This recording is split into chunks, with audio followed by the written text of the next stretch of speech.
This CoinWeek podcast is brought to you by PCGS. Stop missing out on PCGS Collectors Club benefits and join the club today at pcgs.com/join. Access to the quarterly grading special, updated each quarter on pcgs.com/cc special, is just one of the many perks in joining. This week in the CoinWeek podcast, we take a look at the rebirth of the U.S. Commemorative Coin Program with the launch of the 1982 D Washington half dollar. This program was adapted for audio from an article published on CoinWeek by writer David Provost.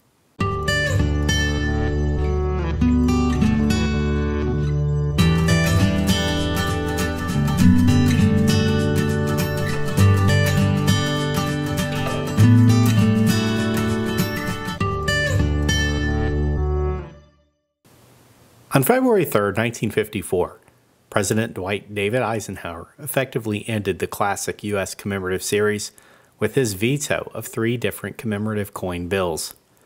Eisenhower notified Congress that while he recognized the importance to the country of the 300th anniversary of the city of Northampton, Massachusetts, the 300th anniversary of New York City, and the 150th anniversary of the Louisiana Purchase, he thought it both wiser and fairer to withhold his approval of the proposed 50-cent pieces so as not to bring forth a flood of other authorizations.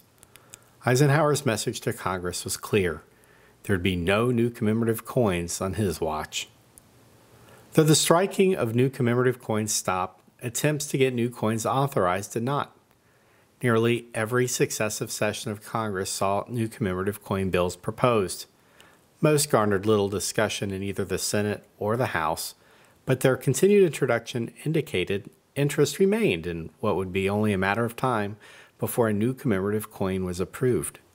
Nearly 20 years later, on October 18, 1973, President Gerald Ford signed into law the act that provided, quote, a new coinage design and date emblematic of the bicentennial of the American Revolution for dollars, half dollars, and quarter dollars, unquote. The act called for copper-nickel circulation coins as well as 40% silver pieces minted specifically for collectors. The seed of the modern U.S. commemorative series was planted, renewing dialogue about such coins within the numismatic hobby. The seed blossomed a few short years later with the introduction of Bill H.R. 2524 to honor George Washington with a silver half dollar. The bill was introduced in the House of Representatives by Drew Douglas Bernard, Jr., a Democrat from Georgia, on March 17, 1981. Representative Bernard was a member of the Committee on Banking, Finance, and Urban Affairs, to which coinage matters were referred. He was a supporter of U.S. commemorative coinage and would go on to be a co-sponsor of such legislation in the future. Mr. Bernard's bill called for the minting of a minimum of 10 million 90% silver half-dollar coins, with the potential for additional coins as necessary to meet collector demand. The coins were to bear designs emblematic of the 250th anniversary of the birth of George Washington, and were to be sold during 1982 at a price equal to the cost of minting such half-dollar coins, including labor, materials, dyes, use of machinery, and overhead expenses. The at a price equal to specification effectively prohibited the mint from selling the coins at a profit. The bill also amended the Coinage Act of 1965, Public Law 89-81, which among other things set the metallic composition of all U.S. coinage. The act set the composition of the half dollar to be a clad coin of 40% silver. The act allowed for the continuation of 90% silver coins only until the adequate supply of clad coins was produced, and prevented the striking of 90% silver half dollar coins beyond 5 years of the act's effective date of July 23, 1965. Upon completion, the bill was referred to the House Committee on Banking, Finance, and Urban Affairs, which in turn referred it to its Subcommittee on Consumer Affairs and Coinage. The chairman of the subcommittee was Frank Annunzio, a Democrat from Illinois, who also supported the new U.S. commemorative coins. After committee discussions, refinements of the bill were made, and Representatives Bernard and Annunzio jointly introduced an updated version of the bill as H.R. 3133 on April 8, 1981. The new bill had a set mintage limit of 10 million. Empowered by the Treasury to sell coins with a surcharge of up to 20% over its total cost, and mandated that all profits realized from the sale of the coins were to be deposited in the general fund of the Treasury. These changes played an important role in enlisting the U.S. Treasury's support for the coins. The relationship between Congress and the Treasury Department in regards to commemorative coinage had been uncooperative for decades, with a history of opposition dating back to the 1920s. During the classic commemorative era, the Treasury typically cited its position that such pieces diverted U.S. coinage from its original use and trade, and issuing such a multiplicity of coin designs would create confusion among the public and foster counterfeits. The Treasury also took the stance that the large number of issues was in general violation of Section 3150 of the revised statutes, which stated, quote, "No change in the design or die of any coin shall be made oftener than once in 25 years, unquote. The department also took the position that the production of commemorative coins diverted, quote, "the activities of the mints intended to supply the needs of all the people in order to meet the demands of a few of the people," unquote. As the Treasury had the ear of the White House, it was the primary driver behind 7 presidential vetoes of proposed commemorative coin legislation between 1929 and 1954. Its sustained objections led to the cessation of the U.S. commemorative coinage series. A hearing before the Subcommittee on Consumer Affairs and Coinage was held for H.R. 3133 on May 7, 1981. Chairman Annunzio noted at the hearing's outset that due to a scheduling conflict with a budget vote in the House, his time was potentially limited and that the hearing might need to be shortened before concluding its scheduled agenda. Due to this, the hearing had very little live discussion.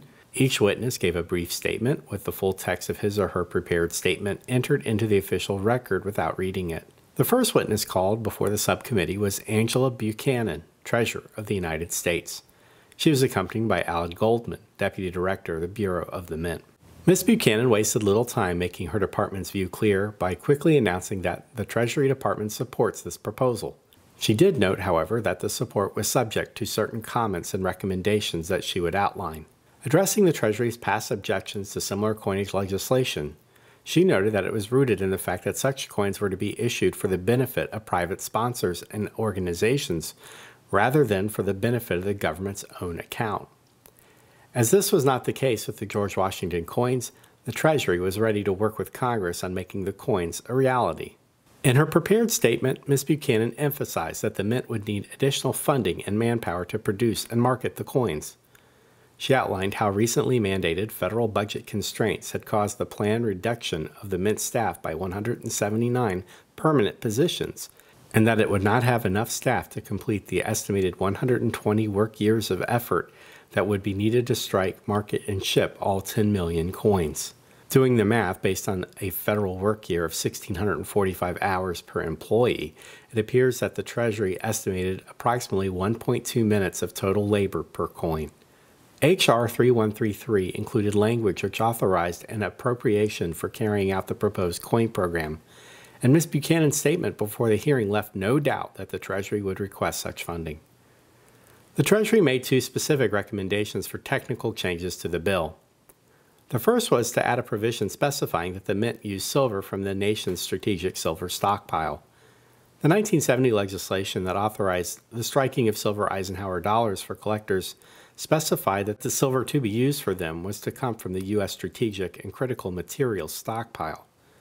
A total transfer to the Treasury of 25.5 million ounces was authorized. At the time the Washington half dollar was being considered, 14.3 million ounces of original transfer remained available for use by the Treasury. The Treasury also recommended that the coins be allowed to be minted until the end of 1983 instead of 1982. Ms. Buchanan indicated that the additional time would be needed to produce and have ready for sale the full 10 million coins. She noted this would ensure the program would cover its costs and be profitable. All coins were to be dated 1982, regardless of whether they were struck in 1982 or 83. Representative Bernard was the next witness called by the subcommittee. In his statement, Mr. Bernard began by discussing the appropriateness of honoring the nation's first president and recounted Washington's strong interest in the establishment of the United States Mint. He also touted Washington's donation of $100 of his personal silver plate for the minting of the first United States coins, silver 5-cent pieces. Though the veracity of this legendary tale of American numismatics is impossible to verify, Washington's interest in creating a national coinage certainly makes it plausible. Bernard also touted the sound economics of his bill.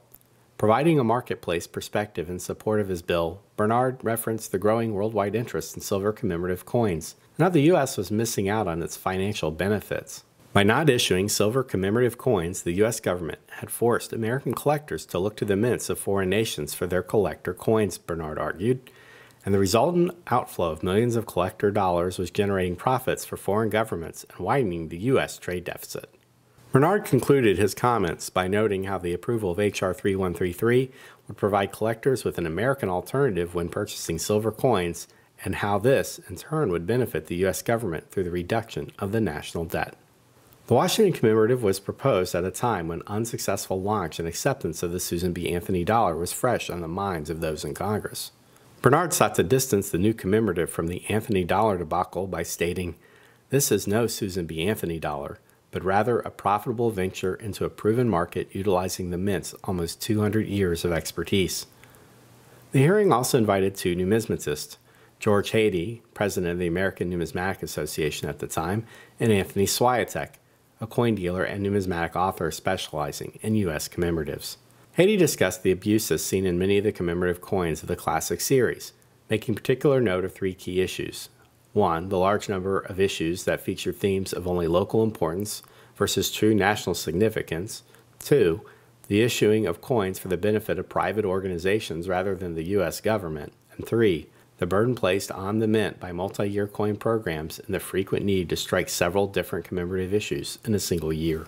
He noted how the provisions of H.R. 3133 eliminated each of these issues and described several potential benefits of the coin's approval. As the president of the world's largest organization of coin collectors, it was not surprising to find Haiti including several collector-focused benefits in his statement. He remarked that the coin would give U.S. collectors an inexpensive way to own silver, that it would give U.S.-based collectors the opportunity to purchase a U.S. commemorative coin rather than the coins of foreign governments, and that it would be a way of encouraging young people to learn about American history. Addressing potential concerns regarding mint production capacity, Haiti stated, "The issuance of the proposed commemorative half dollars of 1982 is more important than any issuance of the regular mint issue half dollars. Our citizens seldom receive, do not miss, and do not need half dollars. His simple solution, if production issues arise, replace the production of the regular issue half dollar coin with a commemorative version." Haiti also recommended that the production of U.S. commemorative coins take priority over the minting of coins for foreign governments. Coincidentally, the U.S. Mint did end its regular production of foreign coins in 1984, shortly after the modern U.S. commemorative coin series began. However, the Mint did later strike a coin for Iceland in 2000, a silver 1,000 kroner piece that was included in a joint issue as part of its Leif Erikson Millennial Coin program. Anthony Swiatek was the final witness at the hearing. In addition to offering his enthusiastic support for the Washington coin, he urged Congress to learn from the negatives associated with earlier U.S. commemorative coins. He recommended that Congress 1. Limit the number of new commemoratives that could be issued each year. 2. Establish a commission of noted historians to propose themes for new commemoratives that ensure their national significance. And 3. Require by statute that all new commemoratives be sold for the benefit of the U.S. government and not private sponsors and organizations. The hearing resulted in the introduction of H.R. 3484, which included the technical recommendations made by the Treasury Department, but did not specifically include the suggestions made by either of the numismatists invited to speak. As a result, the bill did not place limits on the number of different commemorative coins that can be struck each year, no commission was formed to recommend worthy subjects for future coins, and no future requirement that commemorative coins only benefit government accounts was stipulated. By not including such program requirements in H.R. 3484, Congress missed an opportunity to establish a commemorative coinage framework that would likely have prevented many of the volume issues faced by the modern series in the years that followed. Following the subcommittee hearing, the House took up discussion of the bill. It faced essentially no resistance on either side of the aisle. Representative Annunzio stressed the economic benefits of the coin during his comments, saying, "I am today declaring war on the national debt because it reached a point where interest on the national debt is rapidly approaching 10% of our annual budget. While I realize that $10 to $15 million that will be realized from the sale of the Washington silver half dollar is a small amount compared to the size of the national debt, it is nevertheless a beginning. At the time, the national debt was a reported $914.3 billion. The House easily passed the bill on May 19, 1981, and sent it to the Senate for consideration. It was immediately referred to the Senate Committee on Banking, which requested additional information from the Bureau of the Mint and the Congressional Budget Office. In contrast to the hearing discussions that projected sales of 7 to 10 million coins, the Mint updated its sales estimate to just 3 million coins. The Budget Office used this lower figure to prepare its cost estimate for the program and found that the program would generate approximately $4.8 million to be used to reduce the national debt.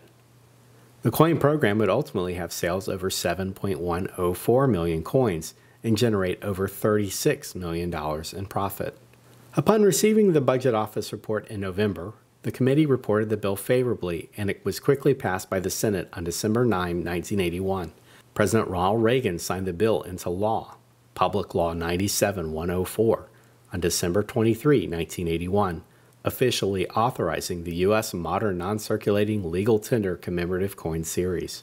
Sales of the coins began in July 1982 and were continued by the Mint until December 31, 1985, after which the remaining unsold coins were melted.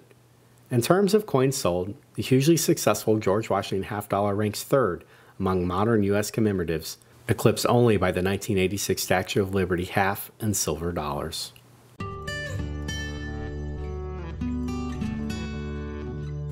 If you enjoyed this podcast, please share it with your friends, and if you stop by iTunes, please leave us a review. Your input helps us determine the direction of future podcasts. For CoinWeek, I'm editor Charles Morgan. Until next time, happy collecting.